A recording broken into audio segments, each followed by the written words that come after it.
What's going on, eaters and feeders? My name is Casey, and on my channel, I discuss business tips and tricks, startup hacks, entrepreneurial mindset, and so much more based on my experience starting and growing Florida's highest rated meal prep company from nothing. So if you want to learn more about marketing, production, purchasing, sales, software, leadership, mindset, meditation, and everything in between, I invite you to subscribe and turn on those alert notifications so you don't miss out on any of my content. I produce videos weekly, I go live sporadically, and I don't want you missing out on any of it. If you've got an idea for an episode, let me know in the comments below. While you're down there, you're also going to want to make sure you check out the links in the show notes. Those links will give you access to so many more resources than I can fit into a YouTube video. I've got free calculators that teach you how to find all sorts of stuff that you can't see in your business.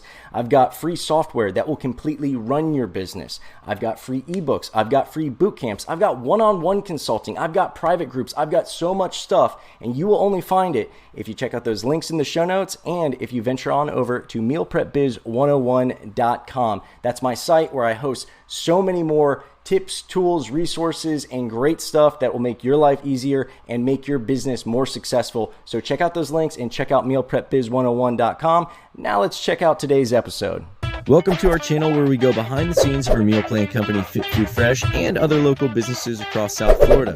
Make sure you hit the subscribe and alerts so you never miss a video, and hit us with any questions or suggestions.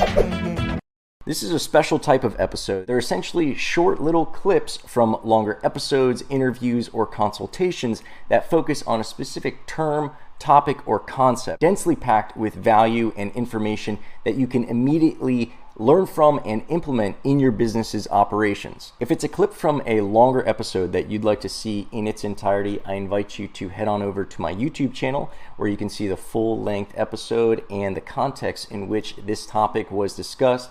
And if you'd like to book a one-on-one consultation with yours truly, I invite you to head on over to mealprepbiz101.com. Find my store. You'll be able to purchase and book a one-on-one consultation so that you and I can dive into your specific issues, ideas, and problems and see what we can come up with as far as solutions, information, and better arming you to move forward with your business operations. But the challenge is, with this comes challenge too. It's like 4 million people. Traffic is crazy, right? There's like efficiency, like, somebody could be ordering like an hour away from you, right? So one of my main concern, actually, I was telling my friend here, is the drivers and how to organize them and how to find them. And do you I seen a video of yours where you were saying that you contracted a delivery service, right? And then you fired them or whatever, you ended the contract, and then you have in-house operation. So yeah, at different levels of the business, it makes sense to have it in-house and then outsource and then bring it back in-house. That's what we found. Now, as far as your concerns for traffic and all of that, what I would suggest, and this is what we do, is we deliver overnight in an insulated, cooled container. So that way you don't have to worry about traffic.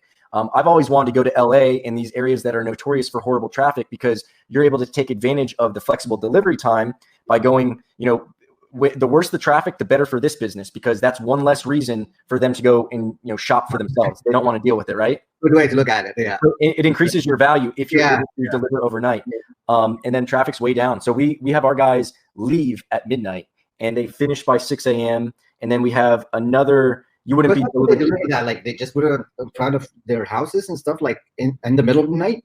Yeah, we just put it right on the doorstep. We call them delivery ninjas because you don't see them or hear them, and they operate in the dead of night.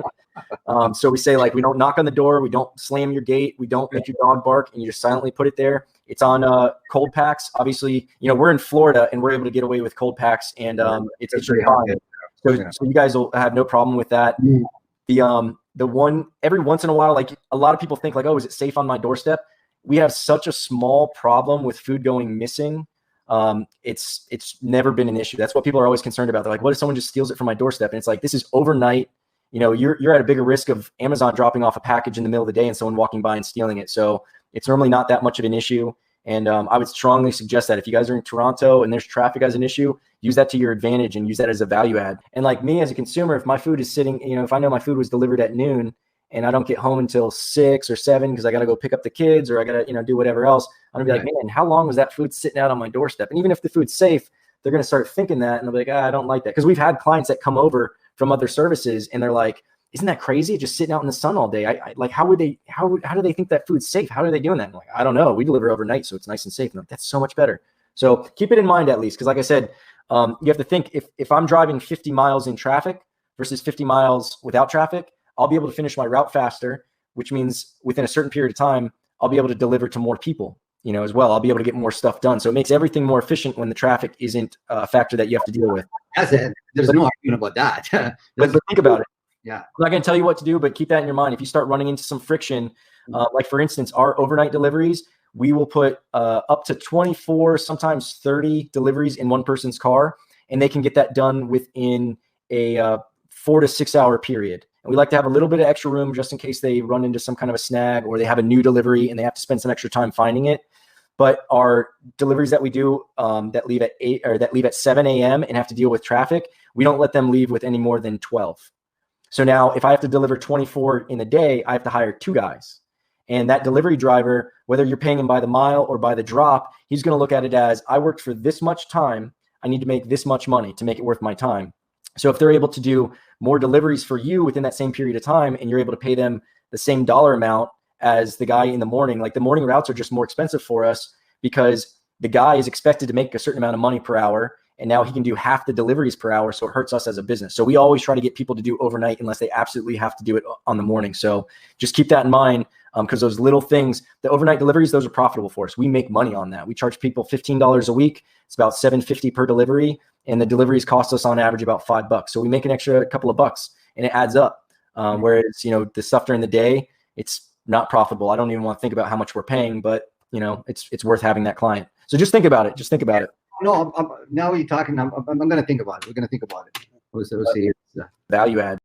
Well, that's going to wrap it up for this episode. Again, I want to stress that you need to be subscribed to both the YouTube and the podcast. So make sure you're doing that so you get the most out of the content that I'm producing. You're also going to want to make sure that you're checking out those show notes. They're going to have links to more resources, freebies, goodies, all sorts of fun stuff like that. And of course, mealprepbiz101.com. Until my next episode, I look forward to helping you grow as a business, as an entrepreneur, and as an individual.